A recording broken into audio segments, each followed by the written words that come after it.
안녕하세요. 땅땅 무슨 땅입니다. 임장에 대해서 오늘 알려드리도록 하겠습니다. 임장은 현장에 임하다라는 뜻으로 부동산 전문 용어입니다. 현장 답사를 이야기하죠. 어떤 지역에 투자를 하기 전에 임장을 다녀온다 라고 이야기를 하는데요. 여러분은 임장을 얼마나 많이 다녀오셨나요? 올해 한 해 기준으로 봤을 때 5번 이상 임장을 다녀오셨다 하시는 분 손 들어주세요. 댓글에다가 이렇게 남겨주시면은 제가 칭찬해 드리도록 하겠습니다. 2달에 한 번꼴로 임장을 갔으면 5번 가셨겠죠. 저는 아주 오래전부터 임장을 다녔고 올해 한 해도 여기저기 많이 다녔습니다. 임장의 주 목적은 급매물을 만나는 겁니다. 그 포커스가 좀 잘못되신 분들이 많거든요. 현장을 둘러보고 온다, 집을 보고 온다, 부동산 사무소에 들어가서 브리핑, 설명을 한번 제대로 들어본다. 뭐 이런 것들이 임장의 목적이라고 생각하시는 분들이 있는데 다 틀렸습니다. 임장의 목적은 현장을 여기저기 다니면서 급매물, 시세보다 싼 매물을 내가 만나게 되는 것, 그것의 목적을 두고 움직여야 됩니다. 시세가 중요한 거지 집 내부 컨디션은 뭐 좋으면은 좋긴 하겠지만은 수리가 안 된 기본 상태라고 해도 그것 때문에 집값이 엄청 싸다거나 반대로 인테리어를 해놨다고 집값을 엄청 비싸게 팔거나 그런 건 아닙니다. 물론 층이나 향 같은 것은 집값에 영향을 미치는 건 맞지만 임장 초짜분들이 집에 가면은 눈이 동그래져 가지고 어디를 수리했나 보고 천장만 보고 다닙니다. 물 새는 데가 없나 싱크대 위에 올라가고 그것도 제가 보기엔 좀 답답한 부분이에요. 윗집에서 물이 새는 거는 윗집 돈을 들여서 이 집을 고쳐줘야 하는 문제입니다. 내 돈 들어가는 게 아니에요. 문제는 아랫집으로 물이 새느냐거든요. 아랫집으로 물이 셀 때 윗집에서 수리를 해주잖아요. 그러면 임장 가서 천장을 볼 게 아니라 중개사무소 사장님에게 사장님 아랫집에 물 새는 거 없나 좀 확인 좀 부탁드릴게요. 이렇게 하는 게 맞는 거예요. 뭐든지 경제활동을 할 때는 이 돈에 포커싱이 되어 있어야 되는데 그냥 임장을 간다는 거에 흥분돼가지고 엉뚱한 거에 포커스가 맞춰져 있으니까 시간을 낭비를 하는 겁니다. 동네 구경하고 맛있는 거 사 먹고 돌아오고 이러고 임장했다라고 이야기하시는 분들이 태반입니다. 초보자분들이 하는 임장의 거의 90%는 손품 파는 것으로 다 알 수가 있습니다. 실거래가 사이트에 들어가서 탑층과 1, 2층을 제외한 층이 얼마의 실거래가 됐는지를 알아보고 네이버 부동산에 들어가서 실제 나온 매물이 어느 정도 금액대인지 알아봄으로써 실거래보다 호가가 오르고 있다, 내리고 있다 또는 실거래대로 호가가 나오고 있다를 알아볼 수가 있습니다. 가격의 움직임을 어느 정도 감을 잡고 갈 수 있다는 거예요. 지하철역과의 거리도 지도를 통해서 알 수 있고 경사도도 미리 다 파악을 할 수 있죠. 네이버 지도, 카카오 지도에서 얼마든지 표현이 가능합니다. 아파트에 대한 세부 정보, 대지 지분, 건폐율, 용적률, 재건축 리모델링의 진행 단계 이런 것들 호갱노노 사이트 리뷰 보면은 다 나옵니다. 저는 임장갈 아파트를 고르고 나면은 가기 전에 호갱노노에 있는 리뷰를 전부 다 읽습니다. 1000몇백 개를 읽는 경우도 많고요. 그런데 그냥 읽는 것은 아니고 검색을 통해서 원하는 키워드의 글을 먼저 읽습니다. 키워드는 대략 이런 것들인데요. 재건축, 리모델링, 주차, 층간소음, 대지지분, 공원, 마트, 학교, 엘리베이터, 난방, 학군, 학원, 스타벅스, 맥도날드, 담배, 바퀴벌레 이런 것들을 검색을 합니다. 그리고 나서 모든 리뷰를 다 읽어요. 아파트 리뷰를 읽는 것만으로도 그 아파트에 대한 것을 거의 다 알 수 있게 됩니다. 언제 엘리베이터를 교환했는지, 겨울에 추운지, 층간소음이 있는 아파트인지, 주차는 여유가 있는지 이런 것들을 다 파악을 하고 가기 때문에 굳이 현장에 임장 가서 중개사님에게 그런 것들 물어보고 살고 있는 사람들한테 물어보고 그럴 필요가 없어요. 제가 아는 어떤 분은 임장을 가서 변기물을 내려본다고 합니다. 물이 잘 내려가나 그게 궁금하다는 건데요. 정말 쓸데없는 행동입니다. 집을 사고 나서 물이 잘 안 내려가면 고치면 돼요. 집을 고치고 수리하는 거에서 정말 짜잘한 것들 많은데 돈이 많이 들어가는 것은 아랫집으로 물이 새서 관을 간다든가 타일을 까고 다시 덮는다거나 이런 거 하는 거에 100만원, 200만원대 돈이 들어가는 거고 그 외에 돈이 많이 들어가는 거는 베란다, 벽, 방수 공사, 방수 페인트 칠을 하면서 몇십만 원 들어가는 거 이런 게 큰 돈 들어가는 거고 짜잘한 돈 들어가는 거 있잖아요. 문고리를 교환한다던가 싱크대나 화장실 막힌 곳을 뚫는다거나 등을 교환한다던가 이런 거 10만 원에 고칠 수 있는 거 이런 것들은 임장 가서 크게 신경 쓸 필요가 없습니다. 중요한 거는 가격 흥정, 얼마나 싼 매물을 내가 만날 수 있느냐 그게 중요한 거거든요. 자, 제가 좀 알려드리겠습니다. 일단 임장을 가기 전에 시세 파악하는 거 제가 말씀드렸죠. 그 전에 임장 갈 지역을 선정하는 거.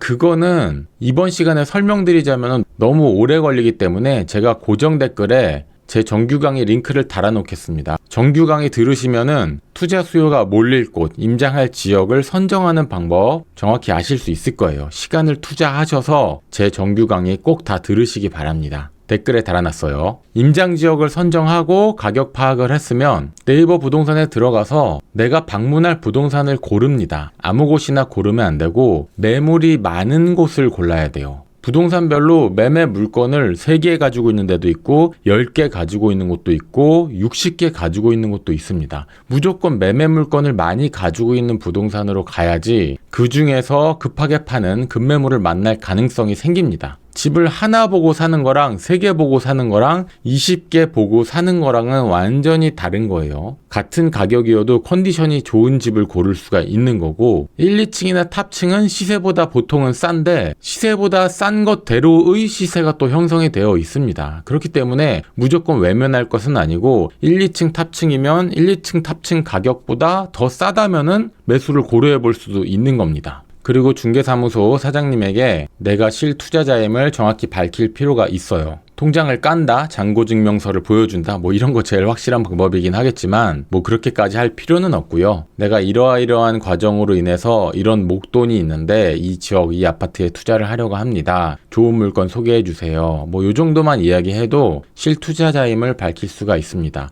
물론 요즘에 임장 크루라고 해가지고 10명, 20명이 몰려다니면서 그냥 스터디만 하는 거죠. 사지는 않는데 공부를 할 목적으로 부동산에 들어가서 설명도 듣고 집도 보고 그거는 어떻게 보면은 중개사님들 입장에서는 좀 힘든 손님일 수도 있습니다. 매매 거래가 성사가 돼야지 중개수수료 수익이 생기는 건데 하루 종일 시간을 다 썼는데 공부만 하고 다 간다? 이거는 굉장히 힘든 일일 수도 있죠. 하지만 그래도 공부해야 됩니다. 꼭 살 손님이 아니어도 친절히 소개시켜주는 중개사님이 또 있을 수도 있는 거고 지금 안 사더라도 브리핑을 잘 해주시면은 또 나중에 실거래 손님으로 연결될 수도 있는 거예요. 임장 크루로 임장을 가던 혼자서 임장을 가던 간에 임장은 많이 가면 좋고요. 제 개인적으로는 주말마다 좀 현장을 다니면 좋을 것 같다라는 생각이 듭니다. 임장도 다다익선 많이 해볼수록 좋은 거예요. 제가 추천드리는 거는 한 지역을 선정했으면 최소한 3번은 가보세요. 평일날 한번 가보고 낮에 한번 가보고 밤에도 한번 가보고 3번 정도 그 지역을 가면은 어디가 로얄 아파트인지 어디가 역세권인지 어디가 대단지인지 어디가 수요가 몰릴지 핫한지 이런 것들 감이 좀 옵니다.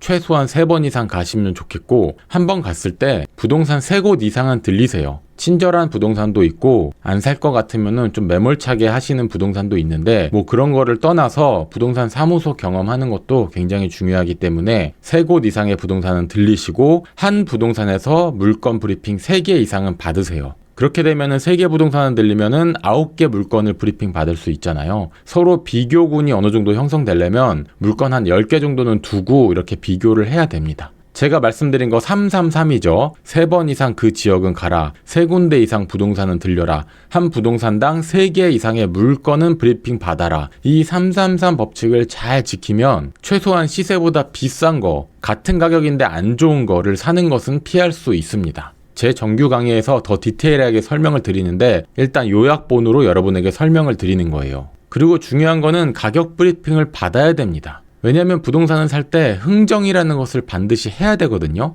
그냥 호가대로 부르는 대로 그대로 살 거면 임장 갈 필요 없습니다. 네이버 부동산에서 보고 전화해서 사면 돼요. 집을 봐야 되지 않냐? 집은 볼 수도 있고 안 볼 수도 있는데 그게 중요한 게 아니라 가격이 중요하다고 말씀드렸잖아요. 가격 브리핑을 받고 나면은 여기서 얼만큼 흥정할 수 있을지에 대한 나만의 노하우, 나만의 감이 필요합니다. 그 감이 없다면은 전문가에게 도움을 받는 것도 괜찮은 방법이에요. 예를 들어 어떤 아파트가 6억 2천에 나온 매물이 있고 6억 3천에 나온 매물이 있다. 그렇다면 단순하게 6억 2천이 1,000만 원 싸니까 더 좋네? 이렇게 선택할 수 있는 문제가 아니라는 겁니다. 6억 2천만 원짜리는 흥정이 안 되고 6억 3천짜리는 6억으로 흥정이 된다. 그러면 어느 게 더 싼 거죠? 그렇죠. 6억에 살 수 있는 게 싼 거잖아요. 그렇듯이 임장 가서 매물 브리핑을 반드시 받되 매도인이 어떤 상태인지도 좀 알 필요가 있어요. 급하게 파는 매물인가요? 이사 나갈 계획이 있나요? 빈집인가요? 임차인이 살고 있나요? 갭 투자자인가요? 실거주자인가요? 연세가 어떻게 되나요? 이 집을 언제 사셨나요? 투자로 산 거를 파는 건가요? 이런 것들을 꼬치꼬치 물어보면서 매도인이 흥정이 좀 가능한지 아닌지 이런 것들을 자세히 알아볼 필요가 있습니다.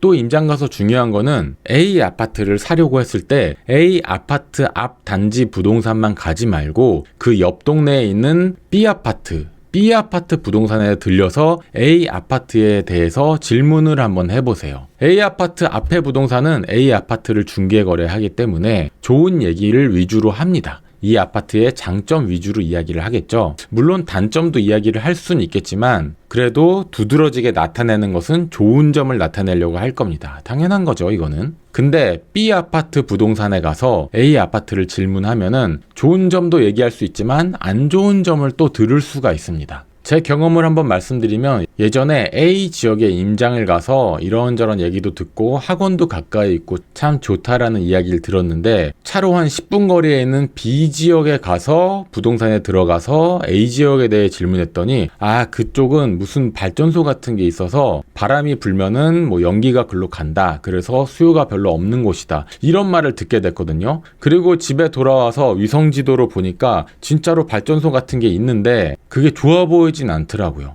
그리고 아파트 리뷰를 읽어봤더니 진짜 그런 얘기가 있었어요. 이렇듯 어떤 지역을 임장 가려고 했을 때 거기가 A 지역이라고 치면은 A 지역에서 제가 말씀드린 333 법칙을 다 하고 B 지역, C 지역, D 지역 그 A 지역 주변에 있는 지역들을 이렇게 같이 둘러보면서 부동산에 들어가서 브리핑 받아보면은 내가 투자하려고 관심 갖던 지역의 장점, 단점을 다 알 수가 있습니다. 오늘 설명드린 것만 해도 여러분은 임장 다녀온 후에 9개 이상의 매물에 층수, 향, 가격도 쭉 브리핑을 다 받게 되겠죠. 그걸 가지고 어떤 집을 얼만큼 흥정할 수 있을까 이런 거를 좀 알아보시면은 실매수자의 입장에서는 정말 좋은 자료가 될 거예요. 투자라는 것은 항상 잘 파는 것도 중요하지만 살 때 잘 사는 거, 안전 마진을 확보하는 게 중요합니다. 주식도, 코인도, 부동산도, 금도 다 마찬가지예요. 살 때 싸게 사는 것만큼 잘 사는 게 없다니까요. 오늘 임장에 대한 이야기를 했고 저의 더 깊이 있는 강의를 듣기를 원하시면은 땅땅 무슨 땅의 정규 강의를 들으시기 바랍니다. 고정 댓글에 링크 달아놨어요. 영상 시청해주셔서 감사합니다. 구독과 좋아요 부탁드리고요. 지금까지 부동산 유튜버 땅땅 무슨 땅이었습니다.